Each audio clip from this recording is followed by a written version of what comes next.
At 3 in the morning, 15 Ukrainian drones were cutting through the darkness over southern Russia, flying low and fast toward a Russian warship sitting at anchor in Novorossiysk. The operators back in Zaporizhzhia were watching their telemetry screens with the particular focused quiet of people who have done this before and know how many things can go wrong between launch and target. Every previous run on this route had made it through. The air defense corridor was mapped. The timing was tested. The formation was tight. Everything was working exactly the way it was supposed to work. What the operators didn't know, what nobody in the Ukrainian Drone Coordination Center knew, was that something was watching them from 2 kilometers off their left flank. Not a fighter jet, not a surface-to-air missile battery, not any of the systems that modern air defense doctrine would predict as a threat to a low-altitude drone formation crossing hostile territory in darkness. What was watching them was a Soviet training aircraft from 1976, a plane that flight schools had used to teach teenagers how to fly, a plane so old that the engineers who designed it had been dead for decades, and underneath its wing, bolted on with the kind of engineering improvisation that only a country running out of options produces, was a 12-gauge shotgun. This is the story of what happened next. It is a story about a chain of improvised solutions, electronic deception, and human decisions made in fractions of seconds that nobody in any war college had planned for and nobody in any procurement office had budgeted for. It is a story about the gap between what a weapon system looks like on a specification sheet and what it actually does at 3 in the morning over the Black Sea when everything is going wrong simultaneously. And it starts with the most fundamental problem in modern drone warfare, which is not how to build a drone that can fly 1,000 kilometers and hit a target the size of a car. Ukraine solved that problem. The problem is what you do when the target starts shooting back, and the thing shooting back is something nobody expected.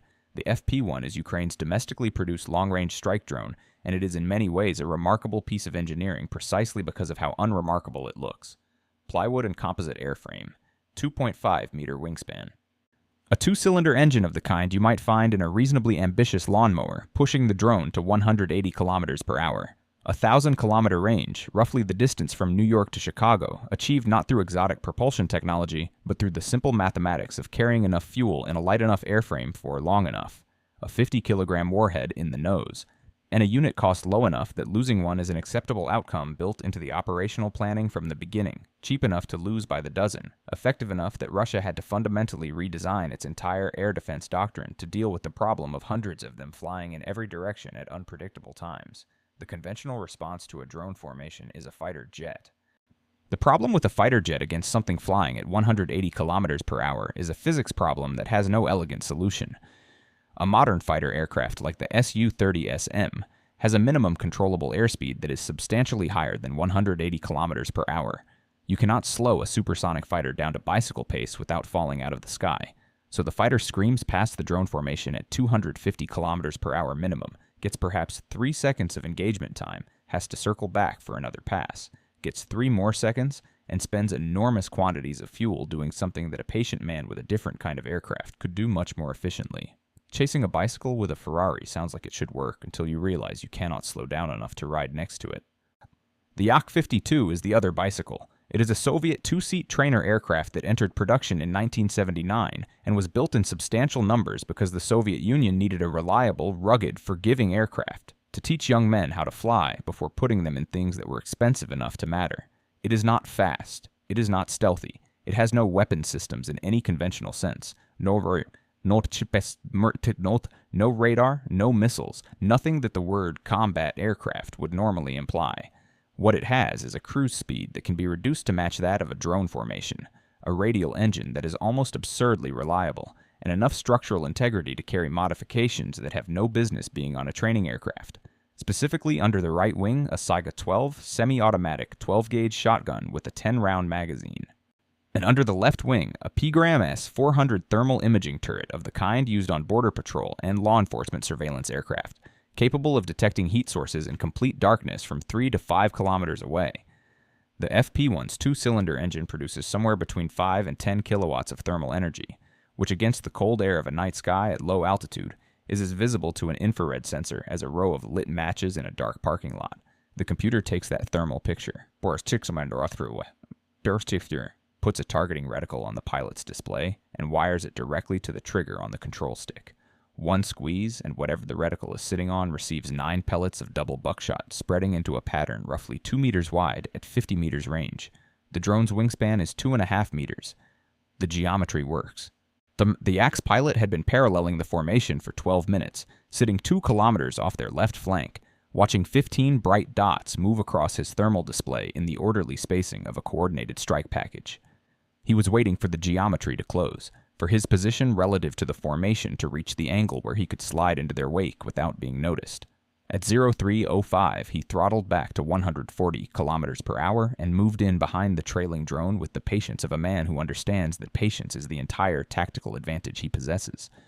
Something no Su-30 SM can do without stalling, something no missile battery can replicate. Just a slow, quiet aircraft sitting behind a slow, quiet drone at the same altitude, in the same piece of dark sky. Close enough to read the serial numbers if there had been enough light. At 03:07, he closed to 50 meters behind the trailing FP-1. Something kicked under the wing. A flat crack that the slipstream swallowed before it could travel anywhere meaningful. At that range, 9 pellets of buckshot spread into a pattern roughly 2 meters wide. The first drone took multiple pellets through the plywood wingskin and kept flying because plywood is forgiving in ways that aluminum is not, because 8mm holes don't cause structural failure the way they would in a conventional aircraft, but each hole creates drag. And a drone fueled to arrive at a target 400 kilometers away with just enough reserve to maneuver through a port approach was now burning through that margin just to maintain 180 through the damage. 15 minutes of reserve fuel became 5. 5 minutes is barely enough time for an operator to manually steer a drone through a crowded port onto a specific ship. It is not enough time to deal with anything going wrong. The second shot caught a propeller. The engine screamed as the unbalanced blade tore the hub apart, and the FP-1 went into the dark terrain below. A $55,000 drone taken down by a $2 shotgun shell from a plane that costs less per flight hour than a parking spot in central Manhattan. The third trigger pull punched clean through a fuselage. That drone wobbled but held together, trailing drag it hadn't launched with. The fourth hit another wing surface. Through the canopy, the pilot could see tracer-bright sparks, where pellets punched through plywood in the darkness. Brief orange flashes against the gray terrain below. The Saiga's 10-round magazine ran dry after the 10th shot. There is no way to reload a wing-mounted shotgun in flight.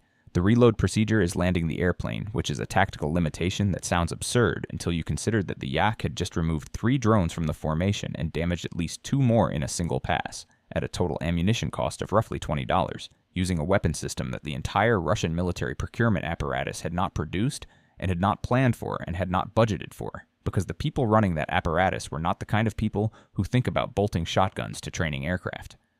The pilot banked north and radioed a contact report. 12 targets bearing 175, altitude 100, speed 180. Then he headed home to reload. That contact report went immediately to the R330ZH Zeto electronic warfare operators in Crimea. The GPS constellation that the 12 surviving FP-1s were navigating by represents one of the most expensive and technically sophisticated infrastructure projects in human history. Dozens of satellites in precise orbits maintained by the American military at enormous ongoing cost, broadcasting timing signals accurate to nanoseconds that allow a receiver anywhere on Earth to calculate its position to within a few meters, billions of dollars of engineering, decades of development, the accumulated technical achievement of the most capable military on the planet. The Zeto is a truck. It costs less than the F-15. Oh, your neighbor just financed for 7 years. And it was about to make the entire GPS constellation tell the Ukrainian drones they were somewhere they weren't. The distinction between jamming and spoofing is the distinction between a wall and a mirror. Jamming shouts over the GPS signal, drowning it out, forcing the receiver to acknowledge that navigation has failed and switch to backup systems. This is detectable. This is something the drone's software is specifically designed to recognize and respond to. Spoofing is different. Spoofing doesn't shout. It whispers over the real signal with a fake one that is 10 million times stronger, like trying to hear someone giving you correct directions while a fire truck screams wrong ones directly into your ear through a megaphone. The drone's receiver accepts the stronger signal as authoritative. It doesn't know it's being lied to. It follows the lie without question, reporting a position that is plausible, that is internally consistent, that contains no obvious error flags.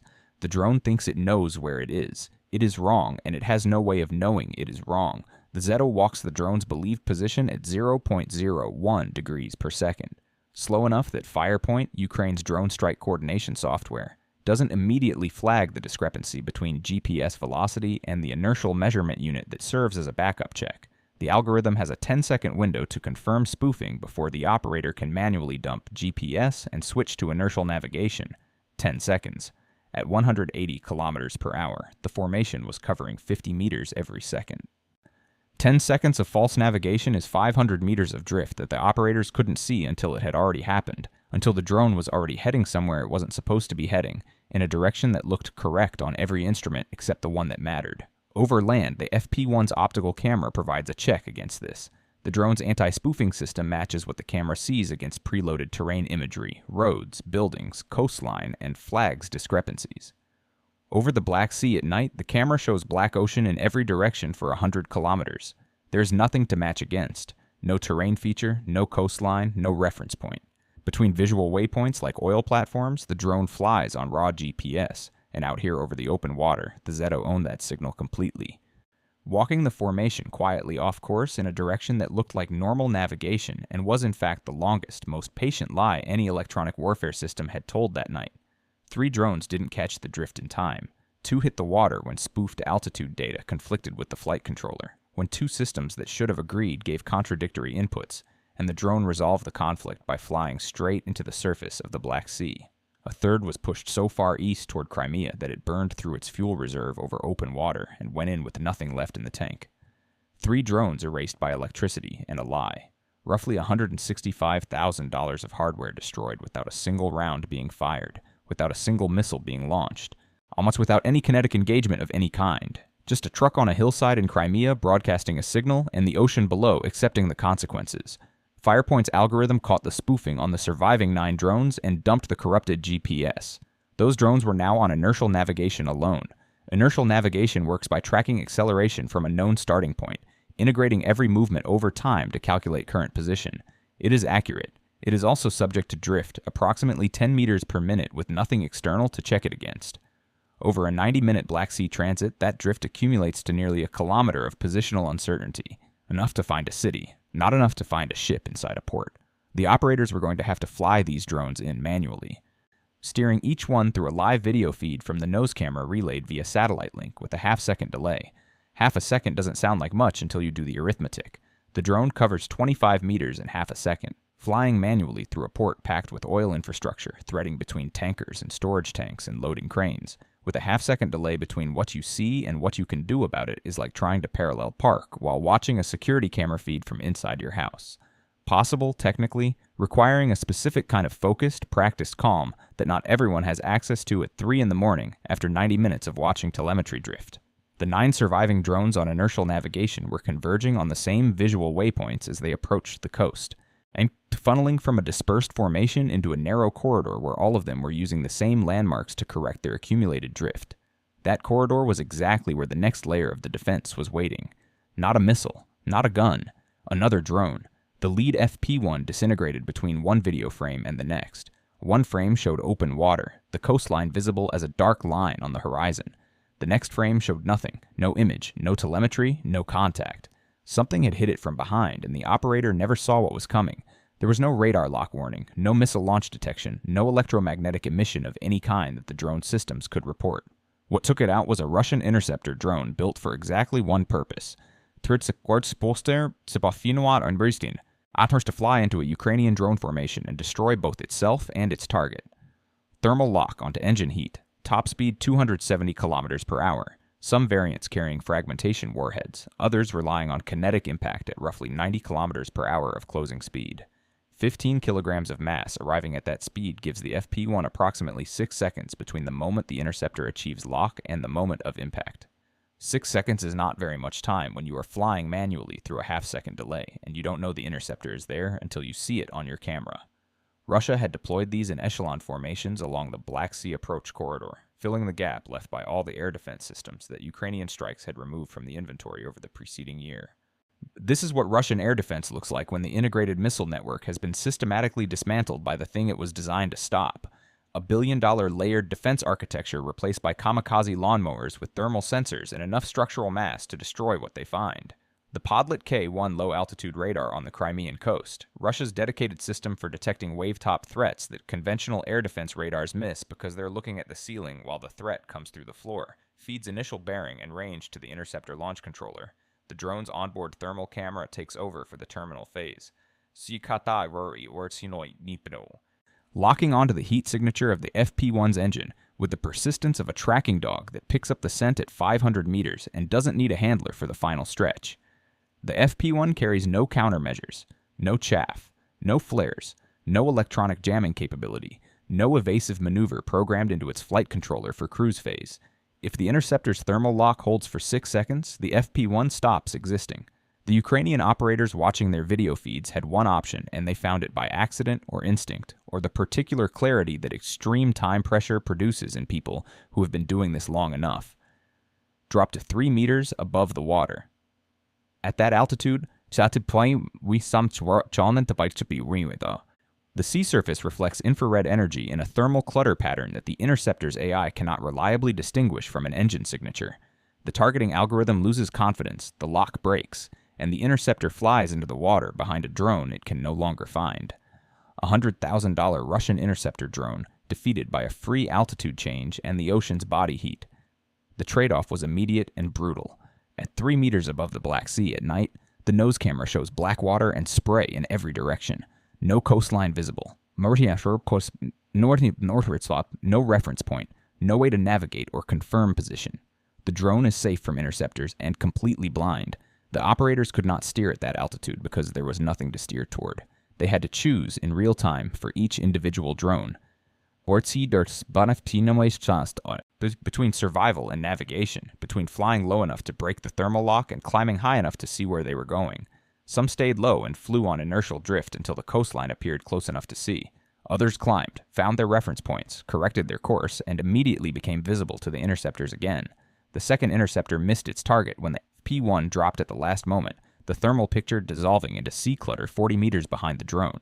The interceptor punching into the water with its AI still reporting high confidence on a lock that no longer corresponded to anything real. The third intercept almost worked. The Ukrainian operator watching her video feed saw a bright dot gaining from behind, closing fast, and had exactly the reaction time that 6 seconds provides. She shoved the altitude command to 3 meters. The FP1 tore toward the surface. The interceptor held lock at 50 meters, at 30, at 20. Then the sea surface clutter overwhelmed the thermal return, and the interceptor flew into the water 40 meters behind the drone. It had been tracking with high confidence 10 seconds earlier. The FP1 leveled off at wavetop height, fuel gauge dropping, camera showing nothing but black ocean and white spray, alive but navigating on accumulated drift and hope. 15 drones had left Zaporizhia. 6 remained on the operator screens as the coastline of the Krasnodar region appeared in the nose cameras of the surviving FP1s. They were scattered across multiple bearings, no longer a formation in any tactical sense.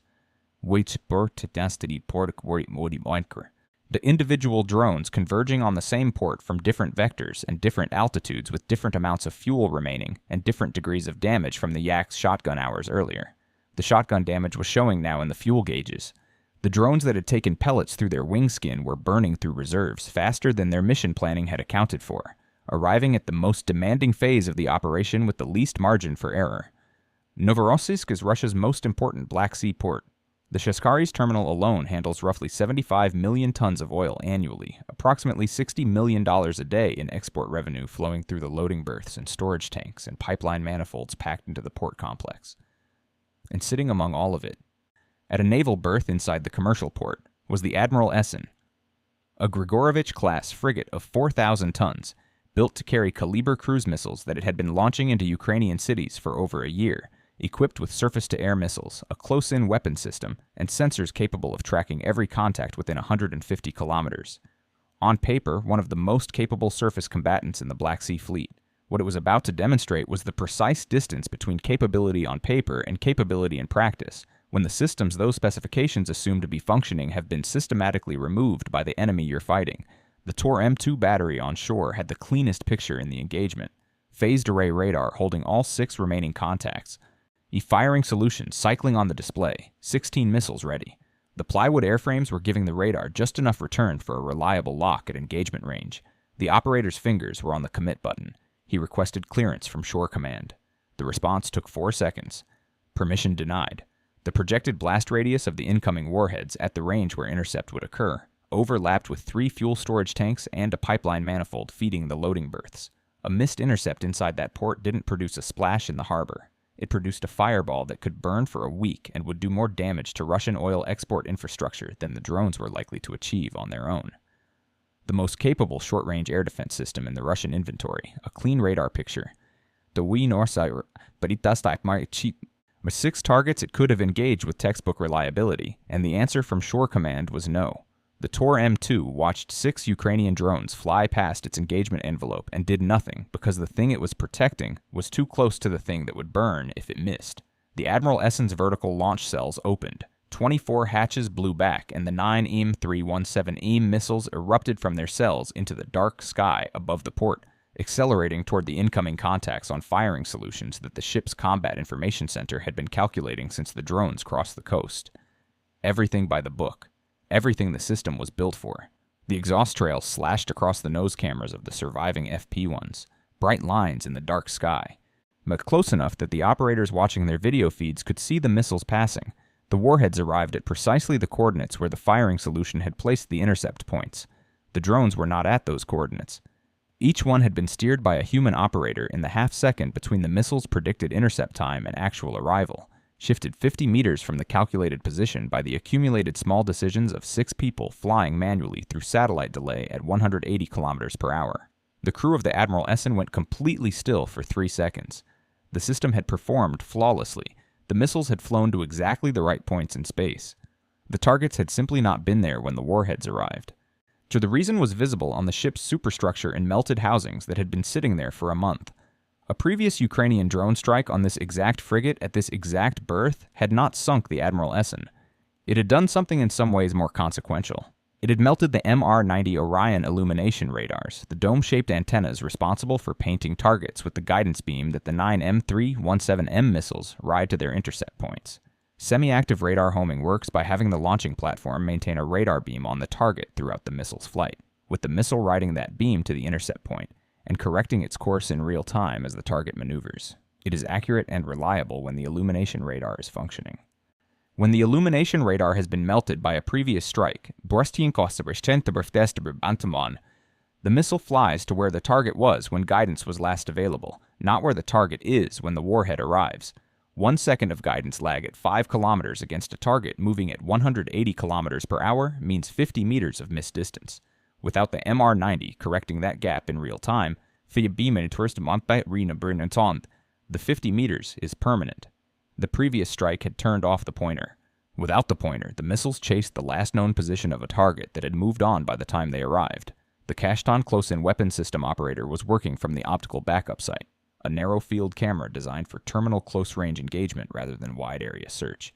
He had picked a bearing to scan because nobody had given him a better option.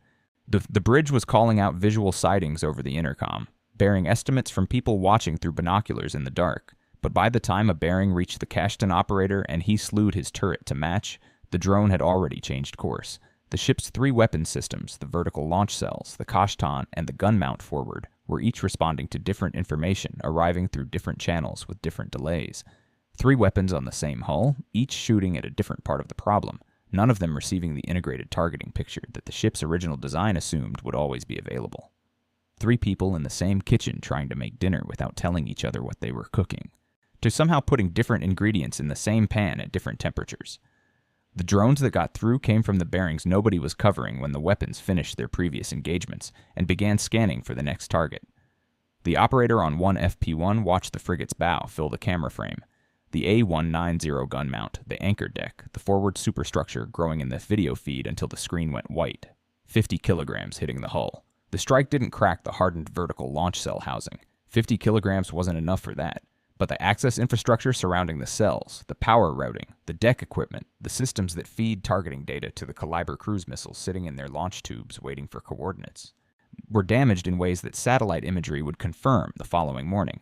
The second impact hit near the sonar dome, housing the MGK-335M Platina, the ship's primary submarine detection system. Satellite imagery the next day showed the vertical launch structure largely intact. The Admiral Essen was not sunk, but the surrounding infrastructure that makes the vertical launch system function as something more than an inert magazine was wrecked, and a guided missile frigate with degraded combat systems and melted illumination radars, sitting in a port that Russian air defense had just demonstrated it could not protect without burning down its own oil terminal, is not the same asset it was the day before. The calculus of what it costs to keep that ship operational and what it costs to keep it at that berth. You changed on the night 15 Ukrainian drones left Zaporizhzhia, and 6 of them made it to the target. 4 of those 6 missed. The rushed final approaches that fuel gauges reading single digits forced on the operators, the half-second delay, the 5 minutes of reserve that the Yak's shotgun had stolen back over southern Russia, all showed in exactly where those drones ended up. The accumulated margin that the Yak-52 removed with 10 shotgun shells rippled forward through every subsequent phase of the mission and showed up at the end in the precision that wasn't quite there when it mattered most. But 2 were enough to matter.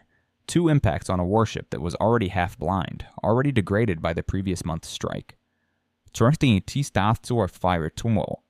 Already demonstrating the compounding consequences of losing air defense assets faster than they can be replaced.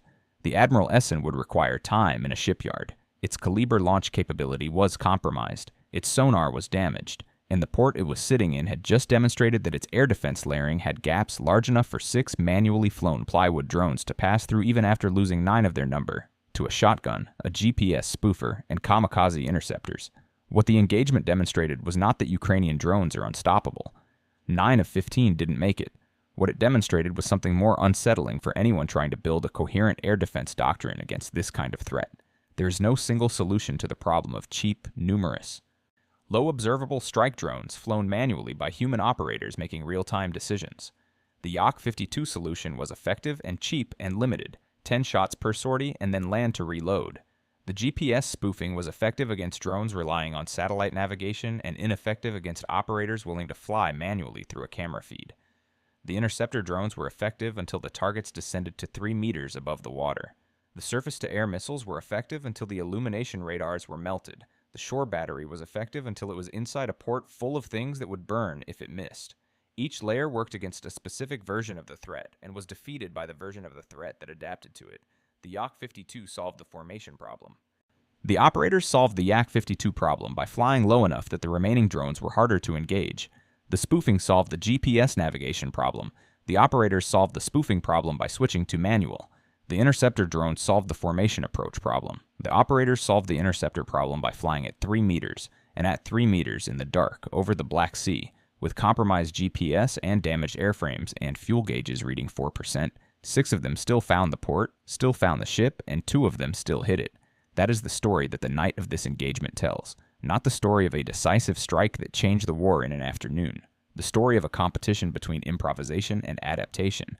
It played out in real time by operators making decisions under constraints that no simulation accurately captures, with weapons that cost orders of magnitude less than the systems they were designed to defeat, producing outcomes that ripple forward in ways that the engagement report alone cannot fully measure. A $2 shotgun shell started the chain. 400 kilometers of GPS lies continued it. Kamikaze lawnmowers with thermal sensors extended it. Melted radar domes from last month's strike closed it. And somewhere in a port in southern Russia, a guided missile frigate that had been launching cruise missiles into Ukrainian cities for over a year was sitting with damaged launch infrastructure and a melted sonar dome. To waiting for a shipyard slot that Russian repair capacity may or may not be able to provide on a timeline that Russian operational planning can accommodate. The Yak-52 pilot landed, reloaded his shotgun, and went back to bed. He had done $20 worth of damage that cost the mission 3 drones and likely contributed to 4 of the remaining 6 missing their target at the end of a 400-kilometer chain of consequences he could not have predicted and did not need to. He just needed to remove the margin. Everything after that was the mission's problem to solve with what was left. That is modern warfare, not the clean engagement envelopes and specification sheet capabilities of procurement documents. As are the Yak-52 and the shotgun and the plywood drones and the GPS spoofer in the truck and the kamikaze lawnmower and the melted radar dome from last month's strike and the shore battery that couldn't fire because it would have burned down the oil terminal and the 6 operators flying manually through half-second delay at 3 in the morning with fuel gauges reading 4%. That is what it actually looks like. And the side that figures out how to operate inside that reality faster than the other side is the side that is winning, one $2 shotgun shell at a time.